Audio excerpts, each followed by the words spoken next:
안녕하세요, 풋볼 포레스트입니다. 우리나라 대표팀이 2026 북중미 월드컵 대망의 첫 경기에서 체코 대표팀을 상대로 굉장히 좋은 경기력을 보인 끝에 승리를 거두면서 이번 월드컵을 처음부터 승리로 장식하는 정말 최고의 스타트를 끊으면서 대회를 시작하게 됐고, 현재 우리나라 대표팀은 경기력이나 사기가 상당히 좋은 흐름을 타면서 긍정적인 분위기로 나아가고 있는 상황인데, 우리나라 대표팀의 그야말로 드라마 같은 역전 승리와 좋은 경기력에 대해 많은 중국 축구 팬들은 월드컵 본선에서 유럽팀을 상대로 압도하는 경기를 펼친 한국 축구의 실력에 대해 상당히 부러워하는 반응들을 보이고 있습니다.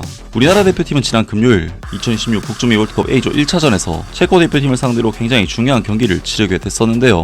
우리 대표팀은 크레이치 선수에게 선제 시점을 내주는 등 위기도 있었지만 후반 막판에 선수들이 포기하지 않고 집중력을 유지하면서 황인범 선수와 오영규 선수가 두 골을 내리 터뜨렸고 2대1로 승리를 결정 지으면서 이번 월드컵 첫 경기부터 승리를 챙길 수가 있었습니다. 확실히 우리 대표팀은 체코 대표팀을 상대로 볼을 가지고 플레이하는 부분에 있어서는 한 수 위의 클래스를 가지고 있다는 것을 보여주는 경기를 90분 동안 했는데, 우리 대표팀은 이번 경기에서 슈팅 숫자가 15대8, 유효슈팅 숫자가 7대4, 골점유율 수시 또한 62대38로 모든 스탯 지표 면에서 그야말로 압도적인 스탯을 기록했고, 체코 대표팀을 상대로 딱 하나 피지컬과 높이에서만 밀리는 부분이 있을 뿐 볼의 흐름과 선수들의 움직임이나 활동량, 그리고 공격 전개 과정이나 템포 등 모든 면에서 체코보다 훨씬 더 높은 수준의 축구를 보여준 경기였는데요. 사실 우리나라 대표팀은 이제는 전 세계적으로 봐도 결코 축구를 못하는 나라 혹은 약체팀으로 볼 수는 없는 레벨로 올라오긴 했지만, 냉정하게 봤을 때 우리나라 대표팀은 월드컵이라는 큰 무대에서는 원정 16강이 최대의 성과를 거둔 팀이고,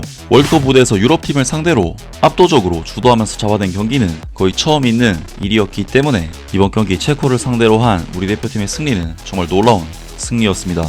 특히나 아시아팀이 유럽팀을 상대로 월드컵이라는 무대에서 지배적인 경기를 할 수 있다는 것은 예전 같았으면 정말 상상하기 힘든 일이었지만, 그런 부분에서 우리나라 축구가 정말 발전했다는 생각이 드는데요. 아무튼 우리 대표팀의 이번 승리는 다른 아시아 국가들에게도 기감이 될 만한 승리였는데, 중국의 국가대표 출신의 전 선수는 한국이 체코를 상대로 승리하는 모습을 보고 한국과 일본으로부터 중국 축구가 배워야 한다면서 강력하게 의견을 피력했습니다. 류현준이 자신의 SNS에 한국과 일본을 배우고 한국과 일본을 따라잡자라는 서예 글귀를 공개했다. 미국, 캐나다, 멕시코 월드컵 조별리그 1차전에서 한국이 체코를 2대1로 역전승하며 좋은 출발을 하자 류현준은 한국과 일본을 배우고 따라잡자, 전방 압박, 협력 수비, 패스와 전환이라는 6글자 스타일을 꾸준히 실천하자라는 내용의 서예 작품을 올렸다.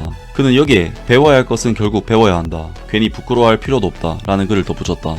류현준은 과거 상하이 하이강 FC에서 활약했으며 지난 시즌 종료 후 은퇴했다. 은퇴 후에는 시건바오 축구기지로 돌아가 현재 13세에서 14세 유소년 팀의 코치를 맡고 있다. 라면서 우리나라 대표팀의 이번 체코전 승리에 대해 중국의 전 국가대표 출신 축구 선수인 류현준이 한국과 일본을 배워야 한다는 뜻을 강력하게 피력했고, 한국의 전방 압박과 패스와 전환 등 기술적으로 디테일한 부분들을 배워야 한다고 주장했다고 합니다. 중국 대표팀은 48개국으로 개편된 이번 월드컵만큼은 반드시 진출하겠다는 의지를 보였었지만, 월드컵 3차 예선에서 일본, 호주, 사우디아라비아, 인도네시아, 바레인을 상대로 총 3승 7패라는 좋지 못한 성적을 거두면서 탈락을 당했는데, 사실 호주나 사우디 같은 팀들이 아시아에서 강하긴 하지만 월드컵에서는 가장 약한 레벨의 팀들이기 때문에 이런 팀들에게도 만날 때마다 패배하는 중국으로서는 아직까지는 월드컵 본선과는 거리가 너무나도 멀지 않나 싶은데요. 많은 중국 축구 팬들은 월드컵 본선에서 유럽팀을 상대로 압도하는 경기를 펼친 한국 축구의 실력에 대해 상당히 부러워하는 반응들을 보이고 있습니다. 지금은 한국, 일본을 배울 단계가 아니라 베트남과 미얀마를 배워야 할 수준이다. 이대로 가다가는 다음에는 동티모르와 부탄을 배워야 할지도 모른다. 같은 동아시아 황인종인데도 중국 축구와 한국, 일본 축구의 격차가 점점 더 커지는 것 같다. 한국과 일본은 이미 세계 최강 팀들과 맞붙어도 대등하게 싸울 수 있는 수준에 올라서는데, 우리 중국 대표팀은 아직도 싱가포르나 말레이시아 같은 팀들을 상대로 체면 치레나 하고 있다. 그런데도 아직 아시아 월드컵 본선 티켓을 줄여야 한다고 주장하는 사람들이 있다. 한국도 지난 월드컵에서 조별리그를 통과했고, 일본은 지금 우승한다고 해도 전혀 이상하지 않을 정도다. 우승 배당률이 35배나 될 만큼 경쟁력을 인정받고 있다. 중국 대표팀 때문에 아시아 축구 전체가 수준이 낮다고 착각하면 안 된다. 게다가 최근 두 번의 대륙간 플레이오프에서 아시아 팀들 모두 남미 팀과 맞붙었고 그럼에도 본선 진출권을 따냈다. 아시아 월드컵 출전권이 줄어들든 말든 한국, 일본, 호주, 이란은 어차피 월드컵에 진출한다. 오늘 경기에서 한국 선수들은 고속으로 달리는 상황에서도 패스 타이밍을 잡는 능력이 정말 뛰어났다. 한국은 유럽 팀들을 상대로 많이 싸워보면서 노하우가 생긴 것 같네. 유럽에서 뛰는 선수들이 워낙 많고 매일 그런 팀들과 상대하다 보니 유럽 팀들도 결국 별거 아니라는 걸 알게 된 거지. 한국은 2002년에도 포르투갈을 이겼고 스페인과 이탈리아도 꺾으며 비교적 수월하게 승리했어. 중국 대표팀은 태국을 상대로 3경기 연속 무패 행진을 이어가고 있다. 한국, 일본을 따라잡겠다는 건 나중 문제고 일단 동남아 국가들부터 확실히 제치고 나서 말하자. 체코전 보니까 이강인은 공을 잡았을 때 정말 안정적이더라. 볼 컨트롤, 돌파, 롱패스까지 좋고 왼발과 오른발 모두 사용할 수 있으니 대단하다.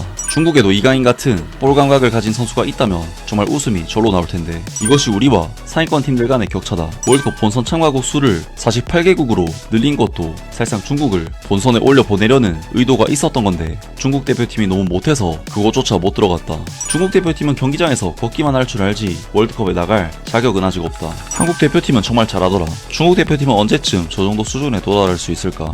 체코 선수들의 발놀림은 형편없었고 전술적인 전략이라고는 전혀 없이 공중 공격에만 의존하려 했다. 한국 선수들의 발놀림과 팀워크는 훨씬 뛰어났다. 중국은 한국을 못 이긴다. 한국의 경기 템포와 공수 전환 속도를 보면 중국 대표팀은 한국이랑 하면 전반전만 끝나도 체력이 바닥날 것이다. 중국 대표팀은 한국과 한 골 차이였고 한국은 체코를 2대1로 이겼다. 따라서 결론은 중국 대표팀과 체코의 수준이 같다. 일본과 한국은 아시아의 자랑이야. 한국 축구는 여전히 꽤 훌륭하다. 사실상 유럽 축구 중위권 수준에 도달했다고 볼 수 있지.